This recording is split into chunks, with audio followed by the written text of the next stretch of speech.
Hello बच्चों, good morning. मैं तेजपाल बिसल स्वामी केशवानंद शिक्षण संस्थान की ऑनलाइन क्लासेज में आपका स्वागत करता हूं। आज मैं आपसे अध्याय 1 पादपों में पोषण कक्षा 7 पार्ट 3 पार्ट 2 में मैंने आपको पादप अपना भोजन कैसे बनाते हैं, भोजन के घटक कौन कौन से हैं उनके बारे में बताया था। पार्ट 2 के बारे में मैं आपको बता रहा हूँ जिस पादप पर ये आरोहित होते हैं। पिछले वीडियो में मैंने क्या बताया था, अमरबेल के बारे में बताया था। अमरबेल क्या होती है? अमरबेल पादप एक ऐसा पादप है जो दूसरे पादप पर आरोहित होता है, यानी दूसरे पादप का सहारा लेकर उसके ऊपर चढ़ते हैं, उसके ऊपर चारों ओर उसको जकड़ लेते हैं। अमरबेल पीले तंतु के रूप में होते हैं। अब मैं आपको जिस पादप पर ये आरोहित होते हैं, जैसे कोई पादप है उस पर आरोहित होते हैं, वह पादप परपोषी कहलाता है। वह पादप क्या कहलाता है? परपोषी। जिस पादप पर ये आरोहित होते हैं वह पादप परपोषी कहलाता है। तथा जो पादप दूसरे पादप पर आरोहित होता है, जो पादप दूसरे पादप पर आरोहित होता है वह परजीवी कहलाता है। परजीवी पादप परपोषी को अमूल्य पोषकों से संचित कराता है। परजीवी जो पादप है वो परपोषी को क्या कराता है? अमूल्य पोषक तत्व। उसके लिए जो पोषक तत्व हैं, पोषक तत्व कौन कौन से होते हैं हमारे? कार्बोहाइड्रेट, जल, खनिज लवण, उनको जल खनिज लवणों की पूर्ति कराता है। कीटभक्षी पादप, कीटभक्षी पादप बोल सकते हैं या घटपर्णी पादप भी बोल सकते हैं। ऐसे में क्या होता है, एक घड़े के समान कीटभक्षी पादप में जैसे Venus fly trap, sundew trap, इसमें क्या होता है, इन नाम के पादप में पत्ती एक घड़े का रूप ले लेती है। और घड़े के रूप में क्या होता है, जब उसके पत्ती के उस घड़े में अंदर जो कीट प्रवेश करते हैं तो वो क्या होते हैं, वो जो पत्ती है, वो घड़ा है, उनको कीटों को पचा डालते हैं। उसके अंदर पाचक रस होते हैं। पाचक रस क्या करते हैं, उसको रोमों से जकड़ लेते हैं और उसको पाचन क्रिया कर लेते हैं। कीटभक्षी पादप कुछ पादप जैसे वीनस फ्लाई ट्रैप तथा सनड्यू आदि कीटों को पकड़ते हैं। कुछ पादप हैं जैसे वीनस फ्लाई ट्रैप, सनड्यू आदि कीटों क्या कर लेते हैं, ये पकड़ लेते हैं और उन्हें पचा जाते हैं। घटपर्णी पौधे में पत्ती घड़े के समान संरचना में रूपांतरित हो जाती है। घटपर्णी पौधे में क्या होती है, जो पत्ती है वो घड़े के रूप में रूपांतरित हो जाती है। पत्ते का शीर्ष भाग घड़े का ढक्कन बनाता है। जो पत्ते का जो शीर्ष भाग है वो घड़े का क्या बनाता है? ढक्कन बनाता है। घड़े के अंदर अनेक रोम होते हैं। मैंने जो बताया था, घड़े के अंदर क्या होते हैं, अनेक रोम होते हैं, छोटे छोटे छिद्र होते हैं, यानी छोटे छोटे जैसे बाल होते हैं ना, ऐसे रोम होते हैं उसके अंदर, जो नीचे की ओर मुड़े होते हैं, अर्थात अधोमुखी होते हैं, आधे ऊपर आधे नीचे की ओर। जब कोई कीट घड़े में प्रवेश करता है तो यह घटपर्णी पादप की विशेषता है। जब कोई कीट घड़े में प्रवेश करता है तो यह उसके रोमों के बीच फंस जाता है और घड़े में उपस्थित पाचक रस द्वारा कीटों का पाचन हो जाता है। जब घड़े में कोई कीट प्रवेश करता है तो उसके रोमों के बीच क्या हो जाता है, उसके रोमों के बीच कोई कीट फंस जाता है और घड़े में उपस्थित जो पाचक रस होते हैं, पाचक रस क्या करते हैं, कीटों का पाचन कर लेते हैं। कीटों का भक्षण करने वाले पर, कीटों का भक्षण का मतलब कीटों को खाने वाले, कीटों का भक्षण करने वाले ऐसे पादप कीटभक्षी पादप कहलाते हैं। क्या कहलाते हैं? कीटभक्षी पादप। जो कीटों का भक्षण करते हैं वो कहलाते हैं कीटभक्षी पादप कहलाते हैं। घटपर्णी पादप हरा होता है। घटपर्णी पादप कैसा होता है? इसका हरा रंग होता है घटपर्णी पादप, तथा प्रकाश संश्लेषण की क्रिया करता है। अब हरा पादप है तो प्रकाश संश्लेषण क्रिया तो करेगा ही सूर्य के प्रकाश में। कुछ पादप की नाइट्रोजन की मांग को पूरा करने के लिए यह कीटों का भक्षण करता है। जैसे अपना घटपर्णी पादप है, उसकी मांग की पूर्ति, उसको किसके लिए आवश्यकता होती है? नाइट्रोजन की। तो उसकी नाइट्रोजन की पूर्ति करने के लिए क्या करता है, ये कीटों को पकड़ता है।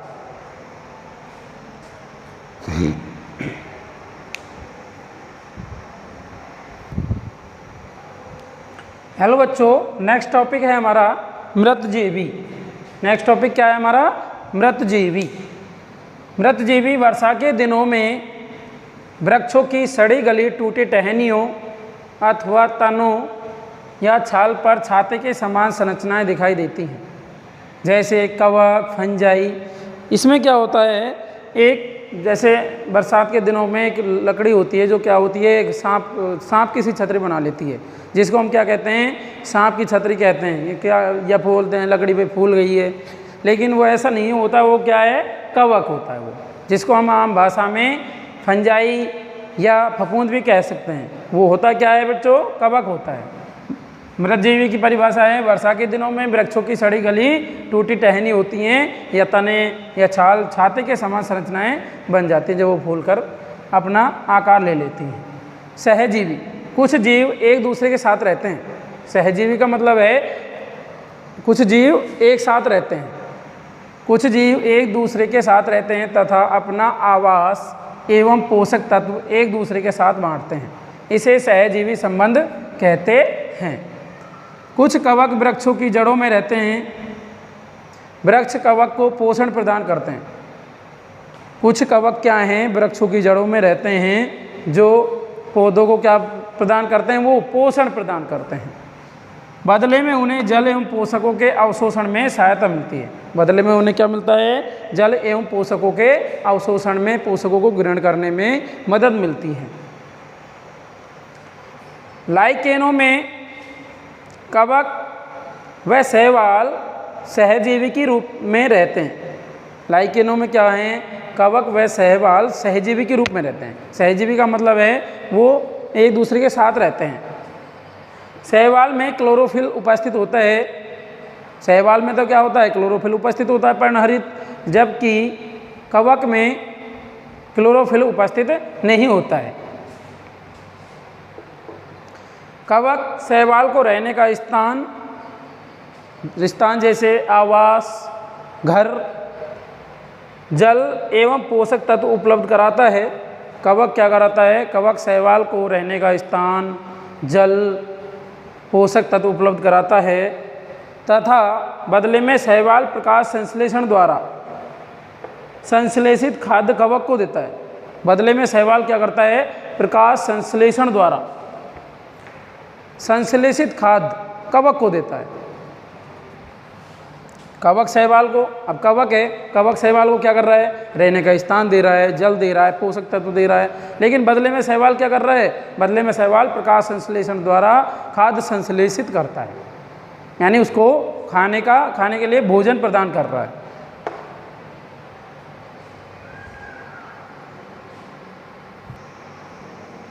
हेलो बच्चों, अब हम पाठ 1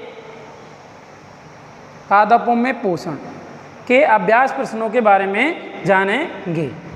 पहला प्रश्न है बच्चों, जीवों को खाद्य की आवश्यकता क्यों होती है? जो जीव है हमारे, उनको भोजन की, खाद्य का मतलब भोजन की आवश्यकता क्यों होती है?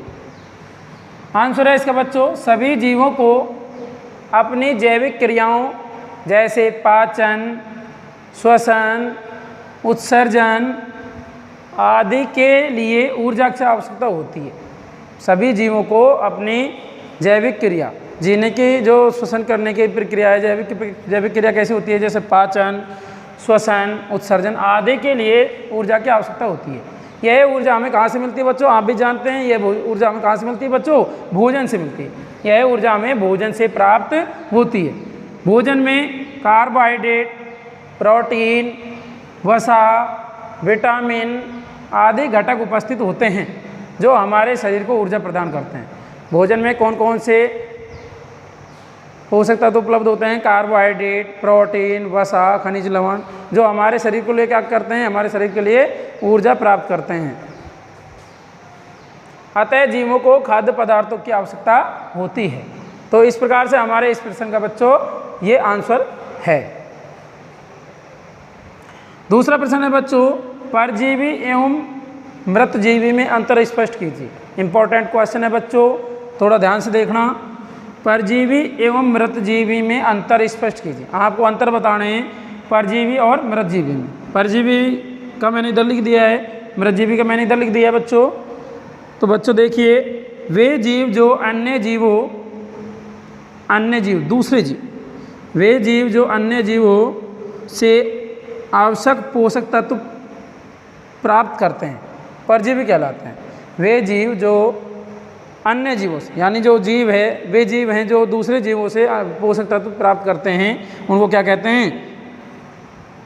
परजीवी कहते हैं। जैसे अमरबेल। अमरबेल क्या होती है? अमरबेल दूसरे पादप का सहारा लेकर उसके चारों ओर लपट जाती है, तो वो अपना पोषक तत्व किससे प्रदान करती है? पादप से प्राप्त करती है, खुद नहीं बनाती है वो। जैसे अमरबेल। मृतजीवी में क्या हो जाएगा बच्चों? वे जीव जो मृत एवं विघटित जैविक पदार्थों से पोषक तत्व प्राप्त करते हैं मृतजीवी कहलाते हैं। जैसे कवक। अगला प्रश्न है, नेक्स्ट प्रश्न, तीसरा प्रश्न। हेलो बच्चों, हमारा अगला प्रश्न है प्रश्न संख्या 3। आप पत्ती में मंड स्टार्च की उपस्थिति का परीक्षण कैसे करेंगे? आंसर है इसका बच्चों, एक जैसे 2 स्वस्थ हरे पौधे लेंगे। एक जैसे 2 स्वस्थ हरे पौधे लेंगे। एक पौधे को 72 घंटों के लिए अंधेरे कमरे में रखेंगे, दूसरे पौधे को सूर्य के प्रकाश में रखेंगे। 72 घंटों के लिए अंधेरे कमरे में तथा दूसरे पौधे को सूर्य के प्रकाश में रखेंगे। 72 घंटों के लिए क्या करेंगे हम? एक पौधे को तो अंधेरे कमरे में रखेंगे, दूसरे को सूर्य के प्रकाश में रखेंगे। बच्चों, आप दोनों पौधों की एक एक पत्ती लेकर आयोडीन के विलयन से परीक्षण करेंगे। उसके बाद 72 घंटे हो जाएं, उसके बाद दोनों पौधों की एक एक पत्ती लेके आयोडीन जो विलयन होता है उस पर डालकर हम परीक्षण करेंगे, प्रैक्टिकल करेंगे। अंधेरे कमरे में रखे पौधे की पत्ती पर नीला काला रंग नहीं दिखाई देता है। जो अंधेरे कमरे में जो पत्ती रखी थी उस पर जब हमारा आयोडीन उस पर हमने आयोडीन विलयन का घोल डाला तब उसका नीला काला रंग दिखाई नहीं देता है। जबकि सूर्य के प्रकाश में रखे पौधे की पत्ती पर स्टार्च की उपस्थिति के कारण नीला काला रंग दिखाई देता है।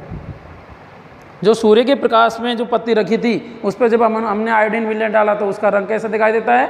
नीला काला रंग दिखाई देता है। और जो अंधेरे प्रकाश में रखी थी उस पर हमने आयोडीन विलयन का जब घोल डाला तो उसका रंग नीला काला दिखाई नहीं देता है। तो ये इस प्रश्न का आंसर था बच्चों। नेक्स्ट वीडियो में हम अध्याय 1 पार्ट नंबर 4 में आपसे प्रश्न संख्या 4, 5 के बारे में जानेंगे। मैं आशा करता हूँ बच्चों आप अपने घर पर स्वस्थ रहें,